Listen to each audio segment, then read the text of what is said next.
ribuan ahli berkumpul di luar kota Wastelan, terpikat oleh kabar tentang pohon kuno Bodhisattva.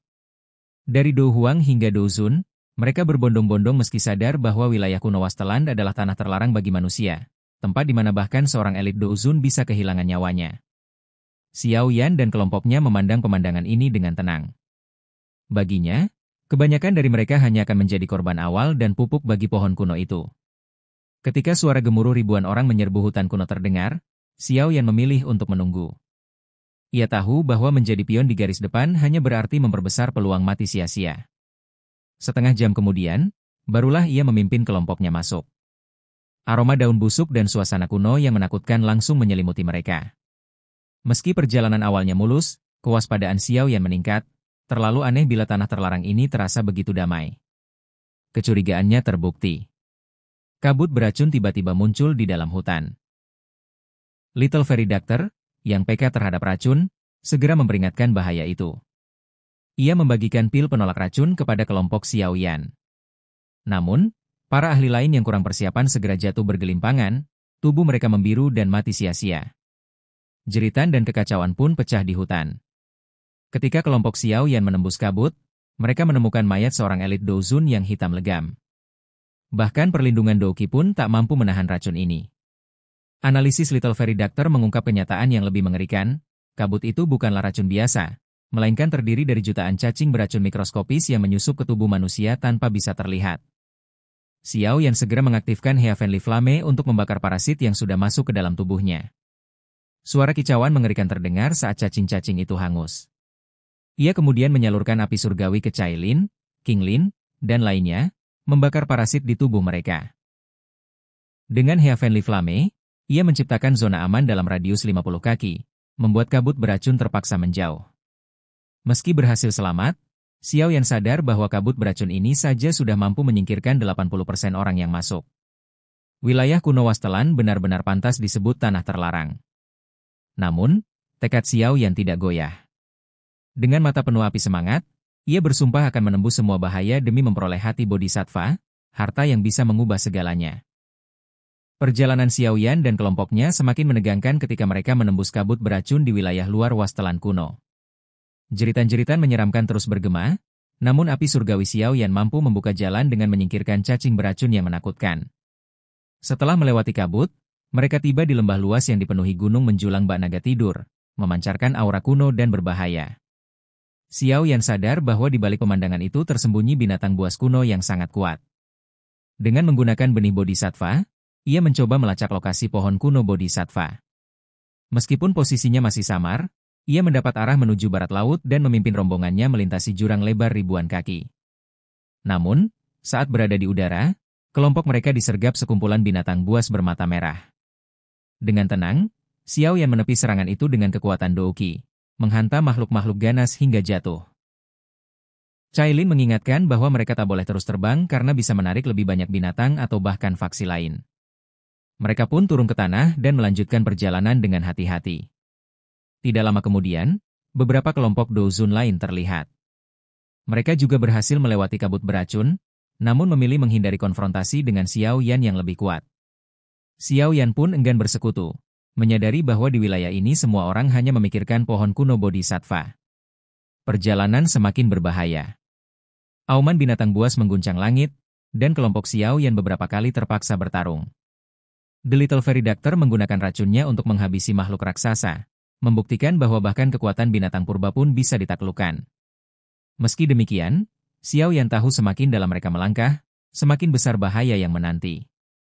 Saat beristirahat, Elder King Cheng kembali dari penyelidikan. Ia melaporkan pergerakan sekte langit mendalam, musuh lama Xiao Yan, yang ternyata sedang mengintai kelompok lain untuk disergap secara diam-diam. Lebih mengejutkan, target mereka adalah Flower Sect. Mendengar nama itu, Xiao Yan teringat Yun Yun. Hatinya langsung menjadi suram, karena ia tidak bisa tinggal diam jika Yun Yun benar-benar berada di antara mereka. Niat membunuh pun membara dalam dirinya. Xiao Yan tidak lupa penghinaan dan penyergapan yang pernah dilakukan sekte langit mendalam terhadapnya. Kali ini, kesempatan balas dendam ada di depan mata. Dengan suara dingin, ia memberi perintah. Serang, hancurkan sekte langit mendalam. Di wilayah pegunungan yang dipenuhi aura kuno, kelompok sekte bunga yang dipimpin Yun Yun tengah melarikan diri. Mereka baru saja disergap sekte langit mendalam saat bertarung dengan binatang buas, hingga Elder King Hua gugur. Kini, hanya Yun Yun, Nalan Yanran, serta beberapa elder yang tersisa. Namun kondisi mereka parah setelah pengejaran berhari-hari. Yun Yun yang kini sudah mencapai Dozun Bintang 8 berusaha menenangkan para elder, meski kekuatan sekte mereka telah banyak terkuras. Bahaya makin nyata saat Yanran memperingatkan bahwa 2 Dozun Bintang 9 dari pihak musuh sedang mendekat. Yun Yun berniat mengorbankan diri agar muridnya bisa selamat, namun Yanran menolak, siap mati bersama gurunya. Ketegangan meningkat saat serangan mendadak memutus jalur mereka. Muncullah Liu Chang, wakil kepala sekte langit mendalam, bersama lebih dari 10 ahli kuat, termasuk Yao Hua Liangjun. Liu Chang mengungkap niat cabulnya. Menawan Yun Yun dan Yanran sebagai milik pribadinya, sementara yang lain dibantai. Meski Yun Yun mengecam perbuatan hina itu, pihak musuh segera mengepung dan melancarkan serangan besar. Pertarungan sengit pun pecah. Elder sekte bunga yang sudah lelah dipaksa mengeluarkan sisa kekuatan mereka, tapi tetap terdesak. Yun Yun bertarung gagah berani, menahan serangan 4 ahli sekaligus dengan doukinya, namun tekanan semakin berat. Dalam kekacauan, Nalan Yanran terkena serangan dan terluka parah. Yun Yun panik berusaha menyelamatkan muridnya, tapi justru terkena serangan mendadak dari 2 lawan kuat, membuatnya terpental dan berdarah. Saat keadaan Yun Yun benar-benar kritis, Yao Hua Liangjun mendekat dengan niat keji. Namun tepat pada detik itu, suara petir menggelegar menghantam langit. Dari cahaya keemasan yang menyilaukan, muncul sosok raksasa berlapis emas. Dengan satu tinju dahsyat, sosok ini menghancurkan tubuh Yao Hua Liangjun menjadi daging cincang seketika. Kengerian menyelimuti pihak sekte langit mendalam saat menyaksikan kekuatan menakutkan tersebut. Para ahli segera mundur dengan wajah pucat. Suara berat nan dingin dari sosok emas itu bergema, menyebut mereka tetaplah anjing-anjing hina, seperti biasa.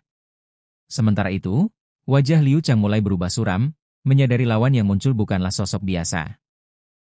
Pertarungan sengit pecah ketika sekte langit mendalam menghadapi sosok misterius berupa raksasa emas yang melindungi Yun Yun.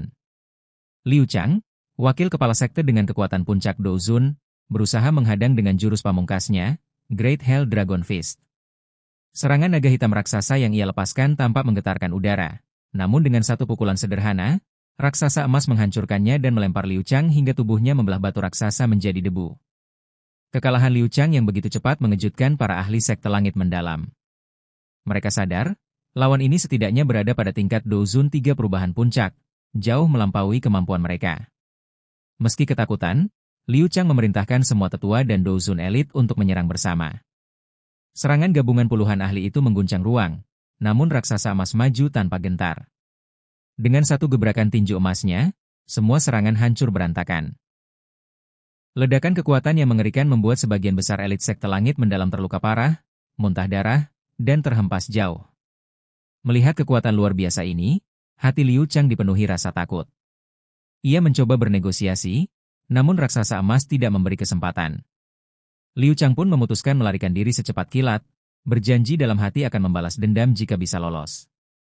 Namun keputusasaannya semakin dalam ketika raksasa emas muncul di belakangnya dengan kecepatan tak terbayangkan. Dengan satu pukulan telak di punggung, tubuh Liu Chang hancur dari dalam, organ dan tulangnya remuk, nyawanya terputus seketika. Ia mati tanpa sempat memahami mengapa sosok itu begitu bersikeras membunuh mereka. Setelah kematian Liu Chang, raksasa emas mendarat di depan Yun Yun dan para tetua sekte bunga yang tertegun. Tatapannya dingin, lalu beralih ke langit utara, di mana seorang tetua berjubah hitam mencoba melarikan diri. Namun, sebelum sempat lolos jauh, ia dijatuhkan dan dipaksa kembali ke tanah. Tak lama kemudian, sekelompok tokoh muncul. Di antara mereka ada seorang wanita cantik dengan aura dingin yang langsung dikenali Yun Yun, Cai Lin, Ratu Medusa. Kehadirannya mengejutkan Yun Yun, terlebih ketika ia menyadari alasan kemarahan raksasa emas itu adalah demi melindunginya. Ketika Yun Yun memperhatikan lebih dekat, ia mulai menduga identitas asli sosok emas itu. Dengan cahaya emas yang meredup, raksasa itu perlahan menyusut, memperlihatkan sosok kurus yang sangat familiar. Di hadapan Yun Yun dan Nalan Yanran yang terperangah, raksasa emas itu ternyata adalah Xiao Yan. Dengan senyum tenang, ia memastikan Yun Yun dalam keadaan baik-baik saja, sementara semua orang masih terguncang oleh kekuatan dahsyat yang baru saja disaksikan. Setelah pertemuan mengejutkan dengan Yun Yun, Xiao Yan segera membantu menyembuhkan luka para anggota sekte bunga dengan pil obat. Yun Yun lega, meski suasana sedikit tegang karena kehadiran Cai Lin, lawan lamanya. Xiao Yan mencoba menengahi, namun kedua wanita itu tetap dingin satu sama lain. Para tetua sekte bunga kemudian berterima kasih pada Xiao Yan atas bantuannya. Dari percakapan, Xiao Yan mengetahui bahwa kelompok Yun Yun sudah 5 hari berada di wilayah kuno namun sering diserang binatang buas serta mengalami kerugian besar akibat serangan sekte langit mendalam. Mereka berencana menuju panggung wilayah kuno, tempat yang dianggap relatif aman, namun perjalanan masih memerlukan 2 hari. Xiao Yan menyadari bahwa pohon kuno Bodhisattva hanya bisa diraih dengan kerja sama banyak faksi karena pasti dijaga oleh binatang menakutkan. Maka ia mengusulkan agar mereka bersekutu, dan Yun Yun akhirnya setuju mengingat kondisi kelompoknya yang terluka. Namun, rute menuju lokasi tidaklah mudah. Jalur barat yang lebih dekat dikuasai oleh Ancient Heaven Demon Python, binatang langka sekuat Dozun 5 perubahan. Yun Yun menegaskan bahwa makhluk itu terlalu berbahaya. Mendengar ini, Xiao Yan justru tergerak, ia tahu darah Python kuno tersebut mampu memperkuat tubuh fisik, sesuatu yang ia butuhkan untuk menyempurnakan teknik King Kong Glass Body. Bahkan Python itu dikenal membangun kolam darah yang penuh dengan energi alam, tempat berharga untuk melahirkan keturunannya. Xiao Yan sadar inilah kesempatan untuk memperkuat diri menjelang perebutan harta kuno. Meski dikejutkan, Yun Yun akhirnya setuju ikut membantu, karena kelompoknya lebih aman bila bersama. Xiao Yan pun berjanji akan menjaga mereka. Setelah beristirahat sebentar, kelompok bersiap melanjutkan perjalanan. Namun, sebelum berangkat, Xiao Yan tiba-tiba merasakan kehadiran sekelompok kuat yang mendekat dari langit. Ia segera menyuruh semua orang menyembunyikan aura. Tak lama, deru angin terdengar, dan puluhan sosok melintas di langit.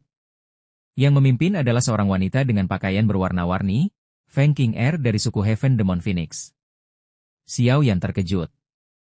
Dahulu Feng King Er hanya seorang Douzong, namun kini auranya jauh lebih menekan, bahkan melebihi puncak Douzun biasa.